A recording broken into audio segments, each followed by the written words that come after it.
नमस्कार, सत श्री अकाल, कैसे हो दोस्तों।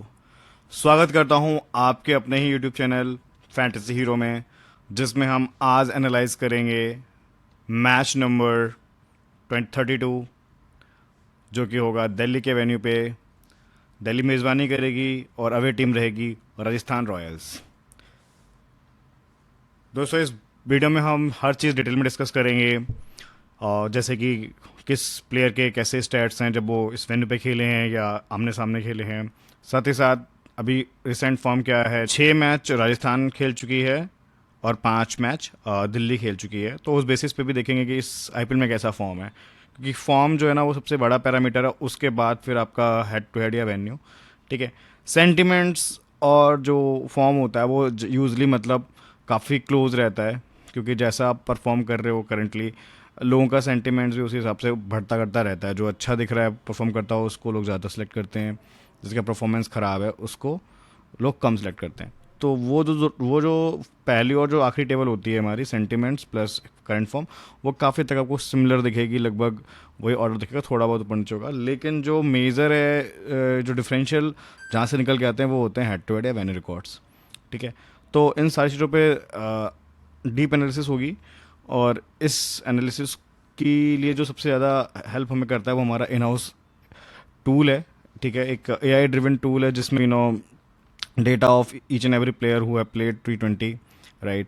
और उसके बेसिस पे we are able to predict based on their historic data कि कितने एक्सपेक्टेड फैंटेसीज हैं आज के मैच में किसी पर्टिकुलर प्लेयर के। फॉर एग्जांपल, आप देख रहे होंगे आपके सामने जो ईवी टेबल है, इसमें सबसे ज़्यादा हाईएस्ट पॉइंट जो मिलने की एक्सपेक्टेशन है वो अक्षर पटेल को है दिल्ली से, एंड पुरेल को, क्योंकि पुरेल का ग्राउंड का फॉर्म बहुत अच्छा है और इनकी एक ऑलराउंडर वैल्यू, ऑल दो अभी तक ये क्लिक नहीं किए हैं विद बॉल। 5 मैचेस में एक भी विकेट नहीं है, this is very surprising for अक्षर पटेल। ऑल दो बैट से फिर भी ठीक ठाक खेला है जितना भी मौका मिला है, बट अगेन जब तक वो विकेट नहीं लेंगे तब तक वो एक ऑलराउंडर वैल्यू की एक्सपेक्टेशन आप नहीं रख सकते हो।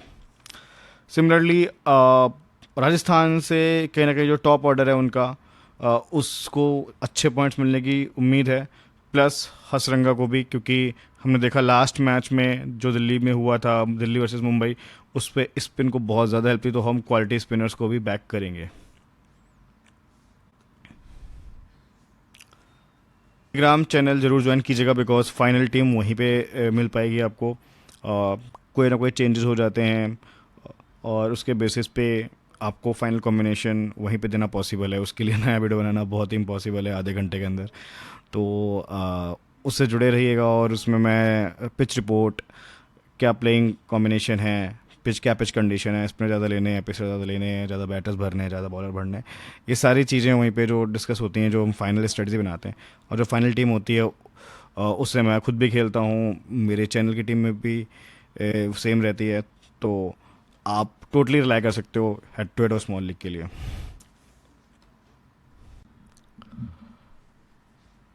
गाइस, वेन्यू एनालिसिस बहुत इंपॉर्टेंट है आज के मैच की।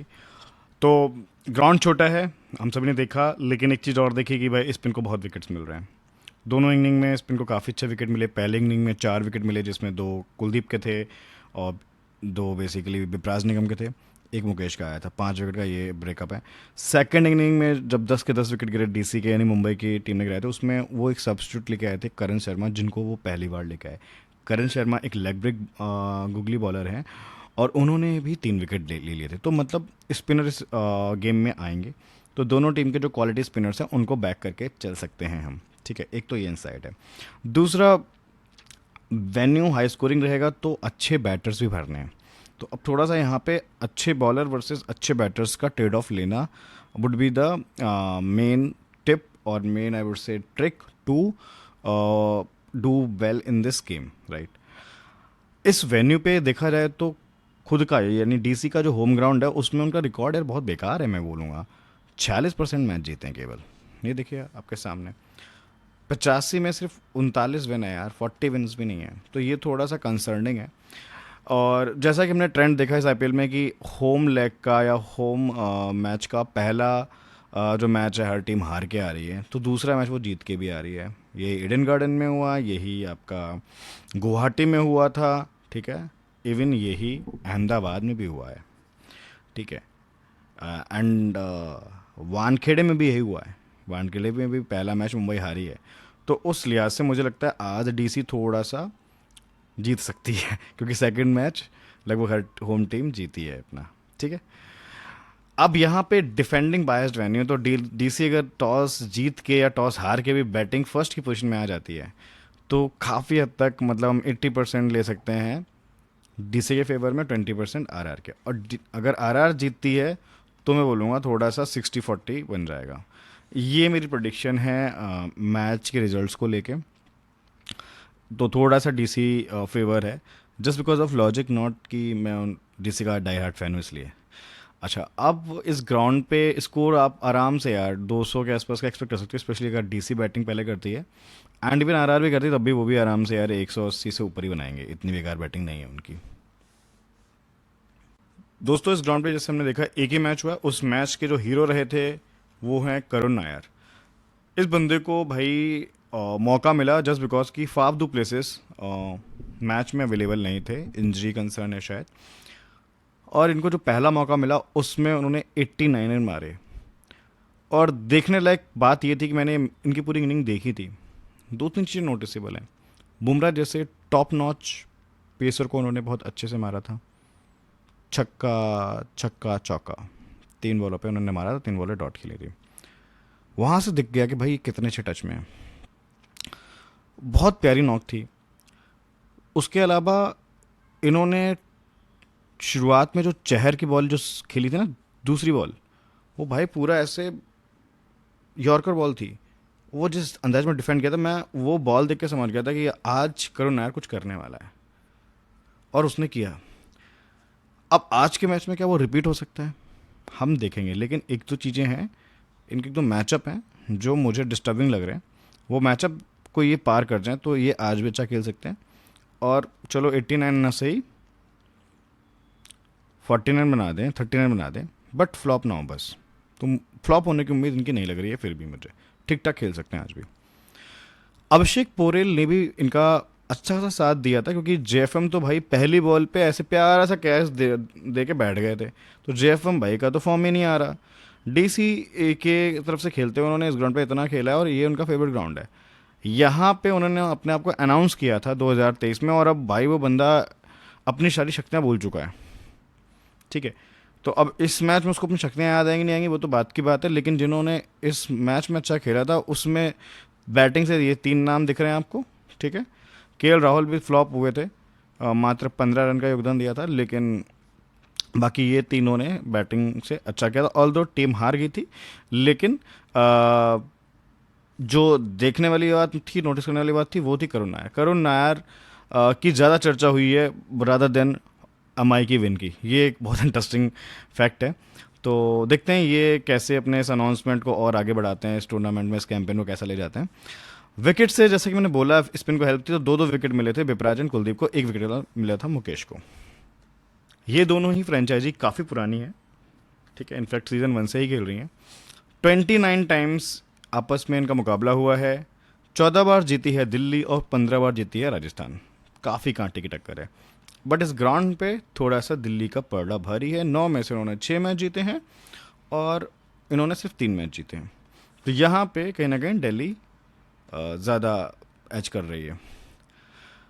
दो हेड टू हेड मुकाबले में रिव्यू करना चाहूँगा आपके सामने, और उसमें सबसे पहला जो है लास्ट सीज़न का इनका दिल्ली पे खेला हुआ मैच, जिसमें देखिए 200 से ऊपर ही बना था, 221 बना था दिल्ली का और 201 बनाया था राजस्थान का।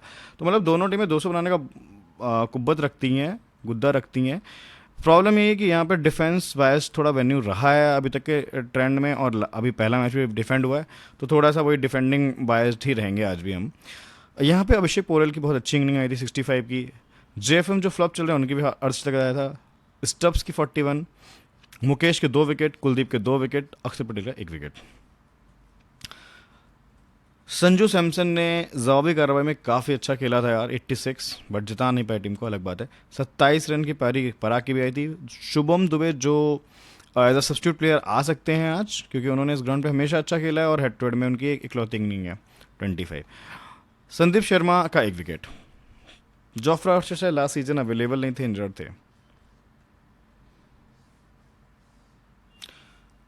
दूसरा ये मुकाबला हुआ था जयपुर में, यानी कि राजस्थान के होम ग्राउंड में। यहाँ पे स्टफ्स ने काफ़ी अच्छा खेला था। नाबाद पे 44, अक्षर पटेल का 15 रन 1 विकेट, मुकेश का फिर से 1 विकेट, कुलदीप का 1 विकेट, पराग का यहाँ पे 84 आ गया था। तो मतलब ऐसा लग रहा है कि राजस्थान से जो भी हाईएस्ट बनाएगा वो आज भी 84 ही बनाएगा। अब वो संजू बनाते हैं, पराग बनाते हैं, या फिर जायसवाल बनाते हैं, और इन तीनों में कोई बना सकता है। ठीक है, तो देखते हैं। तो इन तीनों को लेके चलो भाई, कोई ना कोई 84 मार रहा है। और ध्रुव जुरेल के 20 रन्स। ध्रुव जुरेल को प्रमोशन मिल रहा है बाय द वे दोस्तों। तो दोस्तों दिल्ली का लाइनअप कुछ इस प्रकार से अरेंज हो सकता है। अभी फाफ की इंजरी या अवेलेबिलिटी का थोड़ा डाउट है, बट मुझे लगता है अगर फाफ आते भी हैं तो अब वो करुण नायर को रिप्लेस नहीं कर सकते। करुण नायर ने जिस तरीके से अपनी आईपीएल की आईपीएल में उपस्थिति अनाउंस की है ना, ठीक है भाई, रोर किया है, जैसे रोर मचाया हो इनका, वो है ना रोर मचा, तो भाई इस बंदे ने रोर मचाया है पहले मैच में। तो अब आई गेस जो फ्लॉप चल रहे जेएफएम की जगह पे फाफ आ सकते हैं पोरेल के साथ ओपन करने। जेएफएम को भाई रेस्ट देना चाहिए, बहुत हो गया इनके साथ। और नहीं फिट होते हैं तो फिर मजबूरी में उनको खिलाना पड़ेगा। रेस्ट मेरे ख्याल से लास्ट मैच वाला ही लाइनअप रहेगा, कोई और चेंज नहीं होगा। राजस्थान में देखिए लाइनअप में तो कोई ज़्यादा विशेष चेंज नहीं होगा, बस एक ये फारूकी की जगह पे कार्तिकेय आ सकते हैं, जो कि लास्ट मैच में आए भी थे। तुषार देश पांडे की जगह में भी आकाश मदवाल को ट्राई कर सकते हैं लोग। अब इसमें एक जो सबसे बड़ी पहेली है, नीतीश राणा कहाँ खेलेंगे। तो सिंपल सा लॉजिक है दोस्तों। लास्ट टाइम नीतीश राणा की बैटिंग इसलिए और नीचे चली गई थी कि भाई पहले विकेट गया था संजू सैमसन का 15 रन बना के, और यशस्वी जायसवाल खेलता रहा था। तो फिर राइटी के बदले राइटी आया, उसके बाद भी ये खेलता रहा, फिर राइटी के बदले राइटी आ गया, उसके बाद भी खेलता रहा, मतलब कौन खेलता रहा, फिर यशस्वी जायसवाल आउट हुआ था, तब फिर उसके बाद फिर हेटमार को भेज दिया बिकॉज बॉलें ज़्यादा बची नहीं थी। ये हो जा रहा है। तो अब इसके चलते नीतीश राणा के रिकॉर्ड अच्छे हैं या नहीं है, भाई ये बंदा बैटिंग करने आएगा नहीं आएगा, ये आपको ये सोचना पड़ेगा कि क्या आज जायसवाल पहले आउट होंगे या संजू सैमसन, ये की है। तो राणा को वही लें जिनको ये लगता है कि जायसवाल पहले आउट होंगे, नहीं तो फिर राणा की बैटिंग नहीं आने वाली। समझ गए लॉजिक।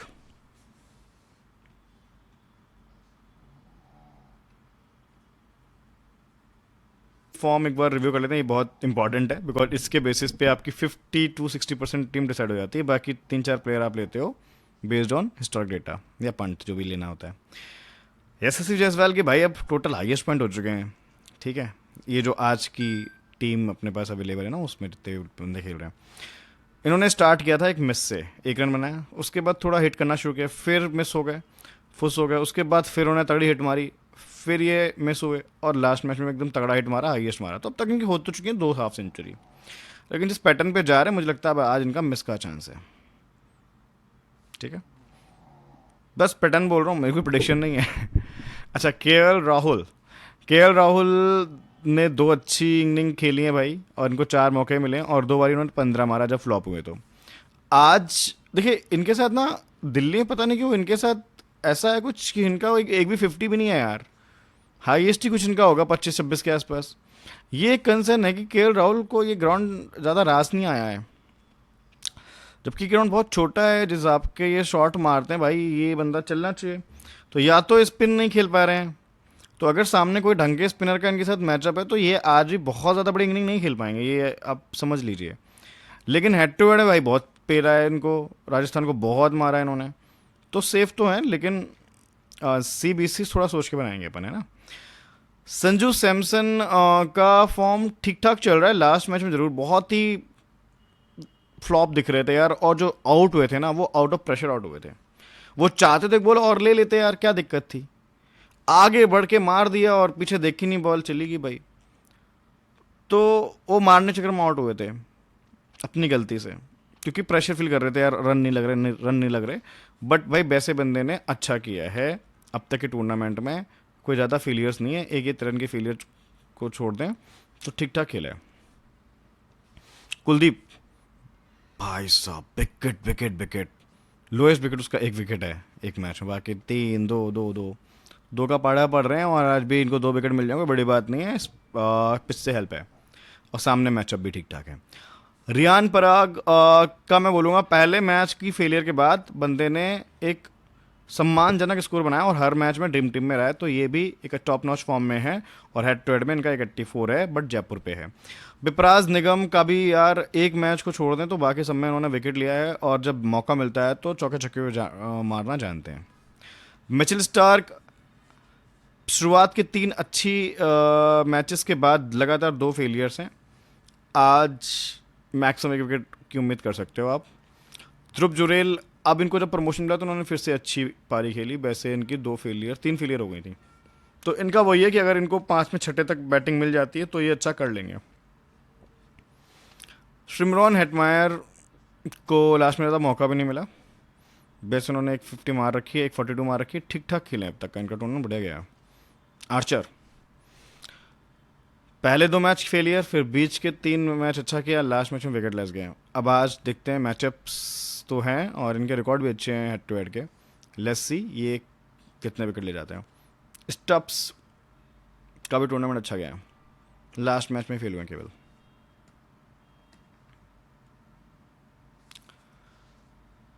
अब देखिए 29 मैचेस का डेटा या 29 मैचेस के स्कोर कार्ड तो देखना है स्टूपिडिटी है, बिकॉज बहुत सारे प्लेयर सफल होते रहते हैं, बट ओवरऑल जितने प्लेयर्स हैं इसके स्क्वाड में उसमें सबसे ज़्यादा अगर किसी को एक्सपीरियंस है हेड टू हेड का तो वो भाइयों है आप संदीप शर्मा को। 18 बारी बॉलिंग डाल चुके हैं और उन्होंने 20 विकेट निकाले हैं दिल्ली के बैटर्स के।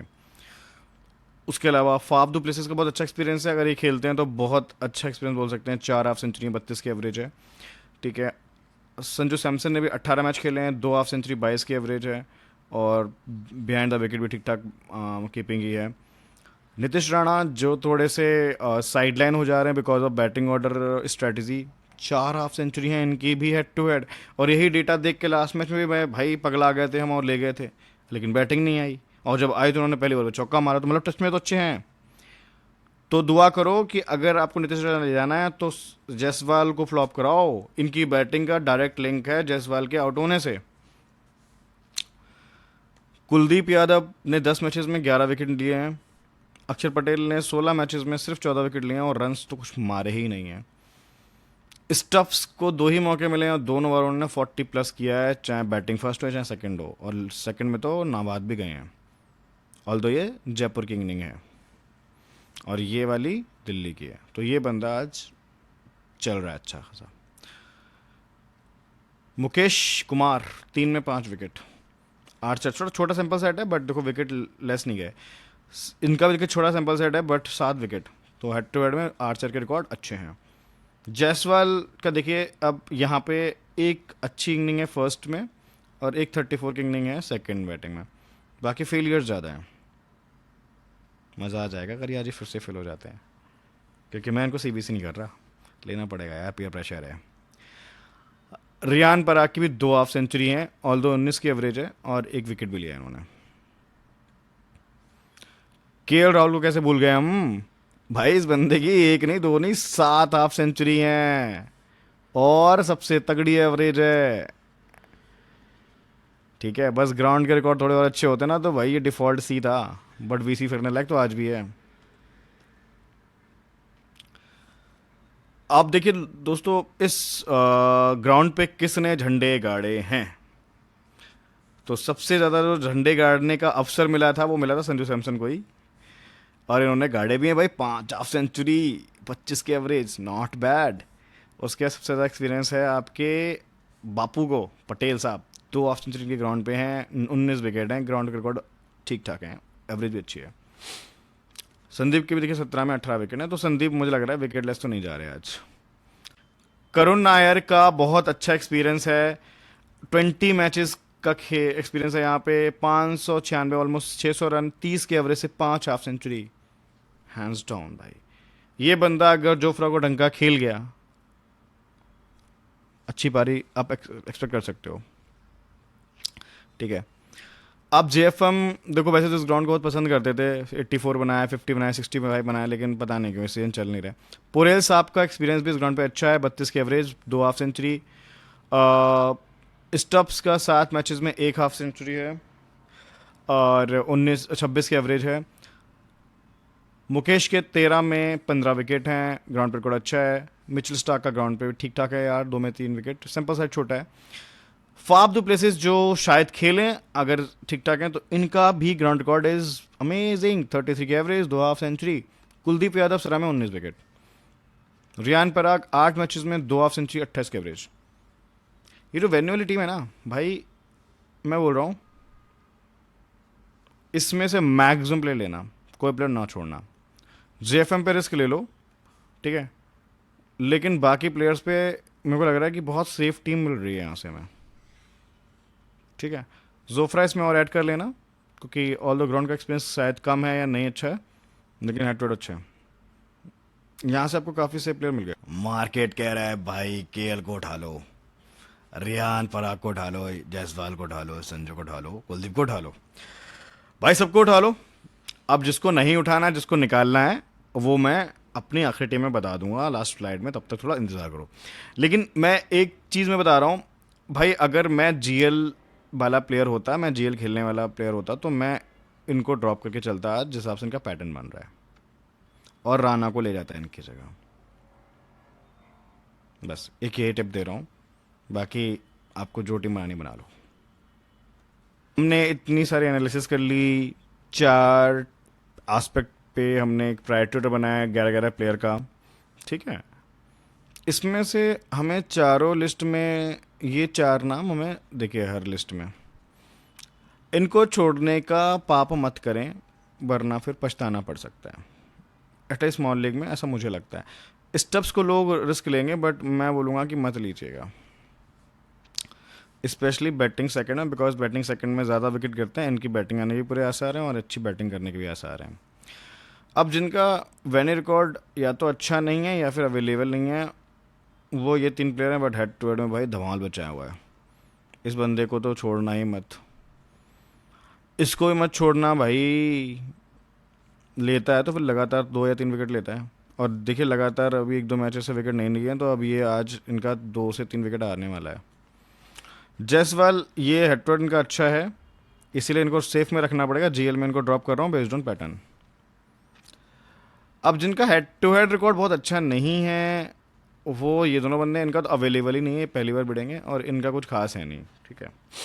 ये सैंपल साइज छोटा है, लेकिन वेन्यू पे ठीक ठाक है, और इनका वेन्यू रिकॉर्ड का यार एक ही मिला है मैच, तो बस इसलिए तो वेन्यू रिकॉर्ड वाला जो पैरामीटर है ना, वो बहुत ज़्यादा स्पेशल नहीं है, लेकिन फिर भी ये दोनों प्लेयर स्पेशल हैं। अब जिनका वेन्यू और फॉर्म बहुत अच्छा, वेन्यू और सेंटिमेंट्स में नाम आ गया है, थोड़ा फॉर्म अभी कंसर्न है, क्योंकि उन्होंने फॉर्म पिक करना शुरू किया, नहीं वो पोरेल साहब हैं, लेकिन इस ग्राउंड पे भाई ये मारते हैं। फॉर्म बड़ा कंसर्न है जिनका, क्योंकि उन्होंने विकेट नहीं निकाले, रन भी ठीक ठाक नहीं बनाए, कभी कभी बनाए कभी नहीं बनाए, वो हैं हमारे बापू साहब, कैप्टन ऑफ डीसी। लेकिन इनका head to head, venue and sentiments लाजवाब है। अब यहाँ से मिलते हैं आपको डिफरेंशियल प्लेयर दोस्तों। देखिए फाफ का परसेंटेज तो हमेशा हाई रहता, यहाँ पे एक गोला बना होता है, लेकिन अब ये खेल नहीं रहे 1-2 मैचेस से, इसलिए अगर ये खेलते हैं तो सीधा इनका परसेंटेज बढ़ जाएगा, तो इनको तो लेना ही लेना है। अगर ये आते हैं तो अभी इनको किसकी जगह लेना है ये देखना पड़ेगा। संदीप शर्मा को आप ले जा सकते हो एज अ डिफरेंशियल प्लेयर, अगर आपको कोई डिफरेंशियल बॉलर के साथ जाना है। एंड मुकेश कुमार आप डिफरेंशियल ले सकते हो दिल्ली से, लेकिन मैं एएस का ये मतलब नहीं है कि आप जोफ्रा को छोड़ दो, कुलदीप को छोड़ दो और इन दोनों को ले जाओ, नहीं, उनके साथ। अब देखिए सेकंड इनिंग में ज़्यादा विकेट गिरते हैं, तो जो बॉलिंग सेकंड डालेगा उसके आप थोड़े एक्स्ट्रा बॉलर रखना, मतलब 2 बॉलर उसके और 1 बॉलर बॉलिंग फर्स्ट का। ये स्ट्रेटजी इस वाले मैच में थोड़ी ज़्यादा काम करेगी, क्योंकि रन्स भी बन रहे हैं यार, 200-200 बन रहे हैं, तो आपके पास कम से कम 3-3 4-4 बैट्समैन होने चाहिए ना, कोई तो मारेगा 50 उसमें से। दोस्तों फिक्स प्लेयर में कीपिंग से केएल राहुल एंड कीपिंग से संजू सैमसन, दोनों ही कीपर सेफ हैं, फिक्स हैं, ले जाने हैं। ऑलराउंडर से रियान पराग, और आज के मैच में पटेल साहब को भी रख लो, बिकॉज हो सकता है अब तक विकेट लेस गए हैं, लेकिन पिच में स्पिन को हेल्प है, इनके मैचअप भी थोड़े हैं, तो आज शायद विकेट मिलने की संभावना है। एंड बॉलिंग से किसी और को ले जाओ या नहीं ले जाओ, कुलदीप यादव को मत छोड़ना, बहुत अच्छी फॉर्म में है, पिच से सपोर्ट है, मैचअप भी है। डिफरेंशियल में पोरेल साहब कीपर से, वैसे 40% सिलेक्शन है, तो मतलब वैसे भी नियर अबाउट फिक्स प्लेयर ही हैं, लेकिन ठीक है, इनको ले जाना अगर जगह बन रही है तो। नीतीश राणा अगर आप जायसवाल को फ्लॉप मानते हो, जैसा कि मैं मानता हूँ, इसलिए इनको मैं डिफरेंशियल सजेस्ट कर रहा हूँ। एंड मुकेश कुमार, इनका मैंने वेन्यू और हेड टू हेड के सामने शेयर किया, बहुत प्यारा है। और हमने देखा भी दिल्ली में इन्होंने 1 विकेट निकाला था, और जयपुर में इन्होंने 2 विकेट निकाले थे राजस्थान के। तो ये विकेट लेस नहीं जा रहे, ये क्लियर है। अब कितने लेंगे ये मैं प्रिडिक्ट नहीं कर सकता, क्योंकि मैं एनालिस्ट हूँ, एस्ट्रोलॉजर नहीं। एस्ट्रोलॉजर की ज़रूरत जो है ना, वो फिर आप एस्ट्रोटॉक पे जाके पूछो जाके कौन कितने विकेट लेगा। बॉलिंग पैटर्न की बात कर लेते हैं। यहाँ पे यार स्टार्क के साथ बड़ा नाइंसाफ़ी हुई थी, पिट गया था इनका पिछला स्पेल, तो उसके बाद इनको डेथ में 1 ही ओवर मिला और विकेट लेस भी गए। मुकेश कुमार को यार पूरे ओवर मिले थे, पीपी में भी आए 3 ओवर और फिर डेथ। निगम को भी 4 ओवर पूरे मिल रहे हैं यार, ये इंपॉर्टेंट प्लेयर है, ठीक है। कुलदीप को भी यार 4 मिल रहे हैं और पूरा मिडिल फेज ही है। मिडिल फेज देखो, मैं बोलूँगा आरआर का थोड़ा सा शेकी भी है यार। मोहित शर्मा ने भी 3 ओवर डाले थे, 12, 17, 19। जोफ्रा अगेन 3 फेज में ओवर डाल रहे हैं, बहुत इंपॉर्टेंट है बॉलिंग फर्स्ट में। पांडे के अब ओवर कटने लगे हैं, तो पता नहीं इनको लेना ना लेना बराबर है। संदीप शर्मा को भी देखो पीपे ओवर मिले, जो कि नहीं मिलते थे यूजली, मिले लास्ट टाइम, और उन्हें विकेट निकाल के भी दिया और 18वां ओवर भी डाला। तीक्ष्णा के ओवर आज आ सकते हैं, बढ़ सकते हैं इनके ओवर, स्पिन को हेल्प है। कार्तिकेय को 3 ओवर मिले, हसरंगा को भी 3 मिले, बट आज मुझे लगता है इन दोनों स्पिनर्स के 4-4 ओवर होंगे, और इनमें से कोई एक बंदा कम से कम 2 विकेट ले जा सकता है बेस्ड ऑन कंडीशन, ठीक है। तो मैचअप्स के हिसाब से सिलेक्ट कर लेंगे, ऑल दो लोग हसरंगा को ज़्यादा रेट करते हैं, बट कर भी सकते हो। लास्ट मैच में भी लेग ब्रेक गुगली, करण शर्मा 3 विकेट ले गए थे, तो मैचअप्स में थोड़ा तीक्ष्णा का ज़्यादा पड़ा भारी है, बट एनीवेज आपको जो भी सही लगे आप एक प्लेयर ले जाना डिफरेंशियल में। मैचअप्स बहुत इंपॉर्टेंट है दोस्तों। इसमें केएल राहुल जो सबसे ज़्यादा अच्छी फॉर्म में दिखे, उनका मैचअप किसी के सामने नहीं है तीक्ष्णा को छोड़ के। इवन उन्होंने हसरंगा को भी ठीक ठाक खेला है, 3 में 1 विकेट दिया, और जोफ्रा और संजू को तो बहुत अच्छा खेला है यार। 8-12 मैचेस में यार 1-1 विकेट, कुछ कोई मैचअप नहीं है। मैचअप सिर्फ तीक्ष्णा है, ठीक है। उसके बाद बात करते हैं फाफ, अगर फिट हो जाते हैं तो इनका मैचअप भाई आर्चर के सामने है, ये एक कामयाब मैचअप है, ये क्लिक कर सकता है। तीक्ष्णा का देखिए यहाँ भी एक बार नाम आ गया है। स्टब्स को ट्रबल किया है संदीप ने और हसरंगा ने, तो स्टब्स को फ्लॉप अगर कोई कर सकता है तो दोनों बॉलर्स में कोई भी बॉलर कर सकता है। तो स्टब्स को इस कंडीशन के चलते छोड़ना है तो छोड़ सकते हो, क्योंकि लास्ट ईयर हसरंगा नहीं खेलते थे, तो ये एक ध्यान देने वाली बात है। तो यहाँ से इसलिए थोड़े स्टब्स अब रिस्की लगते हैं, तो कोई प्लेयर लेना है तो इनकी जगह ले लेना। फिर जेएफएम को भी देखिए तीक्ष्णा ने आउट किया, और तीक्ष्णा आते भी पावर प्ले में बॉलिंग लेके हैं, और ये मैचअप प्यारा है। तो मैं इसलिए बोल रहा था कि देखिए तीक्ष्णा का नाम 3 जगह आ चुका है, और सरंगा का भी 2 जगह आ चुका है, तो इन दोनों में से दोनों लेना है दोनों ले लो, और एक लेना है तो फिर तीक्ष्णा के साथ जा सकते हो आप। करुण नायर को जोफ्रा से बहुत बड़ा खतरा लग रहा है, लेकिन जिस टच में थे, जिस फॉर्म में थे, जिस हिसाब से उन्होंने बुमराह को खेला, जिस हिसाब से उन्होंने चार को खेला था, डिफेंड किया था उनकी यॉर्कर को, मुझे लगता है कि इन दोनों प्लेयर को वो ठीक ठाक खेल सकते हैं, क्योंकि आर्चर अपनी टॉप फॉर्म में नहीं है इस सीज़न, ठीक है। तो यहाँ पे मैं बोलूँगा कि ये मैचअप फिर भी अच्छा है, लेकिन सैंपल सेट बहुत छोटा है अभी। अक्षर पटेल को भी जोफ्रा आर्चर ने आउट किया है, तो आर्चर इज अगेन इंपॉर्टेंट, ऐसा नहीं कि वो आउट नहीं कर सकते। राजस्थान के जो संजू सैमसन कैप्टन है, उनको मेरे ख्याल से किसी से कोई ज़्यादा खतरा नहीं है यार, सबको ठीक ठाक खेला है, सबको बढ़िया खेला, कुलदीप को बढ़िया खेल गए हैं। अक्षर के 2 विकेट दिए, बट 10 में दिया यार, बहुत अच्छा मैचअप नहीं बोलूँगा।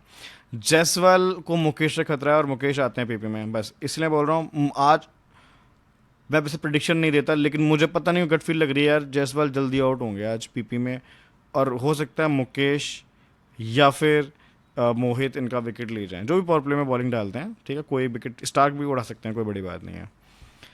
उसके बाद नीतीश राणा अगर आते हैं, अगर ये जल्दी जाते हैं, कौन जल्दी जाते हैं? जायसवाल साहब। तो जायसवाल साहब अगर जल्दी आते हैं तो फिर नीतीश राणा को भाई ज़्यादा दिक्कत तो नहीं लग रही यार, इनको बढ़िया खेला, इनको बढ़िया खेला, ये शायद ही खेलें। अक्षर को ज़रूर थोड़ा अच्छा नहीं खेला, बट ठीक है, अक्षर खुद ही अच्छी बॉलिंग नहीं डाल रहे हैं, एक बार भी विकेट नहीं निकाला। हसरंगा आपका मैचअप देखिए, स्टार्क और नटराजन के सामने है, और ये बैटिंग से वैसे भी चलने वाले हैं, इनको आप एज अ बॉलर कंसिडर कीजिएगा। रियान पराग जो अच्छा खेले हैं, इनको खतरा नटराजन से। नटराजन अगर नहीं खेलते हैं तो भाई काफ़ी सेफ ऑप्शन है आज ये बाकी किसी बैटर से, ठीक है। And Sanju again safe option है यार।